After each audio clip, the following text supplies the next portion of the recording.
En este video vamos a ver lo que es el trabajo mecánico. En sí habla de lo que es el trabajo que genera una fuerza aplicada sobre un objeto. Eh, Acá hay distintas cosas que tenemos que tener en cuenta. En principio vamos a refutar lo que era la segunda ley de Newton que vimos en videos pasados, que decía en fórmula que la fuerza era igual a masa por aceleración. Recordemos las unidades de fuerza, que usamos es el Newton, que equivale a kilogramo por metro sobre segundo al cuadrado. Sabemos que se realiza trabajo sobre un cuerpo si yo al empujarlo logro desplazarlo. Al aplicar una fuerza. ¿Por qué les digo esto? Por ejemplo, si yo empujo una pared, es imposible que la muevo.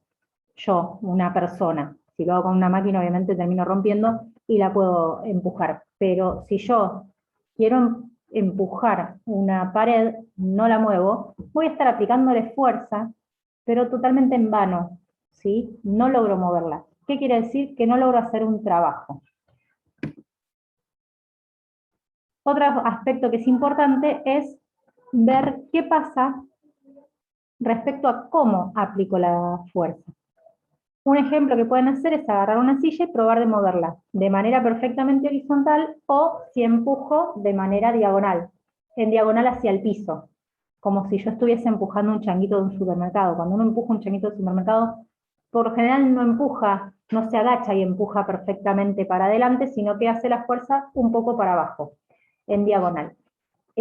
Siempre tenemos que despreciar el tema del rozamiento. Recordemos que hemos visto el tema de la inercia, que el rozamiento se encargaba de encubrir este principio. O sea, el rozamiento nos va a perjudicar en todo análisis que nosotros queramos hacer. Entonces, para hacer este tipo de análisis vamos a despreciar todo tipo de rozamiento. Entonces, a lo que llegamos con esto es que es importante evaluar la dirección en la que yo estoy aplicando la fuerza respecto a la dirección en la que logro el desplazamiento del objeto que estoy empujando o moviendo. El trabajo va a depender directamente de esto. Ahora vamos a ver en fórmulas cómo es que depende. Desplazamiento, lo voy a llamar con una D minúscula, va a ser la variación de la posición en un lapso de tiempo. La definición de trabajo, que si lo vamos a simbolizar con una L de labor, es el cambio de posición de un cuerpo por efecto de una fuerza que actúa sobre él. Esa es la definición teórica. En fórmulas se lo expresa de esta manera, como fuerza por el coseno del ángulo que existe entre la fuerza y el desplazamiento que logro, por el desplazamiento logrado.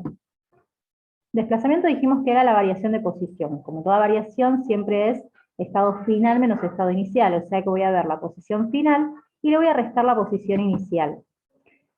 Θ, que es ese símbolo, es el ángulo, como les decía recién, que forma la fuerza con el desplazamiento que estoy logrando. ¿Cómo van a quedar las unidades de trabajo? La unidad de fuerza es el newton. Coseno de un ángulo no tiene unidades. Y el desplazamiento siempre lo voy a medir en metros. Newton por metro me da joule, que es la unidad de trabajo. Vamos a ver unos ejemplos. Si tengo un señor que empuja un changuito con una fuerza de 10 newton y lo desplaza 2 metros. Supongamos que no existe rozamiento y, como no me dice nada, yo lo que supongo es que el señor empuja perfectamente horizontal. O sea, la fuerza la aplica en el mismo sentido y dirección que el desplazamiento que va a lograr, esos 2 metros. El dibujito sería este. Está haciendo una fuerza para la derecha de 10 newton y logra un desplazamiento en misma dirección y mismo sentido de 2 metros. La fuerza es esa, el desplazamiento es ese, ya lo tengo en las unidades que los necesito para la fórmula, y vamos a analizar qué pasa con el ángulo.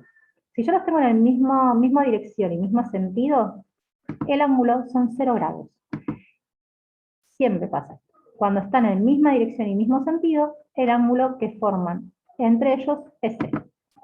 Vamos a la fórmula y reemplazo los 10 newton, el coseno de 0 y los 2 metros. Si ustedes hacen con la calculadora, el coseno de 0 da 1. Entonces, en este caso, el trabajo van a ser 20 joules. Vamos a otro ejemplo. Si tengo una mujer que empuja con la misma fuerza de 10 newton, logrando también un desplazamiento de 2 metros, pero en este caso lo hace en diagonal. Vamos a calcular, si no existe el rozamiento, cuánto sería el trabajo que está haciendo esta persona. Fíjense lo que les decía. Este es el movimiento normal que hacemos nosotros en el supermercado. No nos solemos agachar para empujar perfectamente horizontal, sino que la fuerza la hacemos un poquito en diagonal. Vamos a analizar en este caso. Tenemos la fuerza de 10 newton, el mismo desplazamiento, y el ángulo acá, como ven en la figura, son los 30 grados que me dan de datos. Lo llevo a la fórmula. Cuando reemplazo y hago el cálculo, me da que el trabajo que hace esta mujer es de 17,32 joules.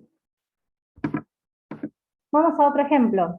Un cuerpo de 2 kilogramos de masa se desplaza horizontalmente 4 metros. Hallar el trabajo que realiza el peso. Acá me pide el trabajo del peso. Si yo hiciera el diagrama de cuerpo libre, bueno, para el diagrama de cuerpo libre tendría que sacar la raya que simboliza el peso. Acá lo que estoy simbolizando es el desplazamiento de 4 metros, que es en el sentido horizontal. El peso va siempre hacia el centro de la Tierra, o sea que en este caso va a ir abajo. Peso es igual a masa por gravedad. Si reemplazo los 2 kilogramos que me dicen de masa por la gravedad, me da un peso de 19,8. Este peso va a ser la fuerza a la que me piden que le averigüe cuál es el trabajo que está realizando. Entonces, ¿cuál va a ser el ángulo en este caso entre el peso y el desplazamiento? Si ustedes se fijan, esto forma un ángulo recto, son 90 grados. Cuando lo llevo a la fórmula y hago el coseno de 90, me da 0. 0 por todo lo que yo multiplique me va a dar 0. Es decir que en este caso el peso no está ejerciendo trabajo. ¿Por qué pasa esto? Porque el peso va a quedar en manera perpendicular al desplazamiento, o sea, el desplazamiento lo está generando otra cosa. O lo empujé, o algo lo está tirando de una soga, o lo que sea, en algún momento algo lo impulsó, y este objeto se está desplazando. El peso no tiene nada que ver con este movimiento que está haciendo el objeto. Entonces, esta fuerza peso no estaría haciendo absolutamente ningún trabajo respecto al desplazamiento que está teniendo el objeto. Siempre que tenga esta situación donde la fuerza esté perpendicular al desplazamiento, esa fuerza no va a ejercer ningún trabajo. Y vamos a un ejemplo más. Si tengo una grúa que está levantando un pallet de ladrillos, tengo ahí la masa, lo levanta desde el piso hasta una altura de 20 metros. Ahí ya me está dando el desplazamiento. Se utiliza una grúa para realizar la fuerza contra el peso y al menos del mismo módulo. Tengo que ver cuál es el trabajo mínimo que va a realizar la grúa. Si esta fuera la situación, yo voy a tener el desplazamiento hacia arriba, lo levantó 20 metros. El peso es el que va hacia abajo.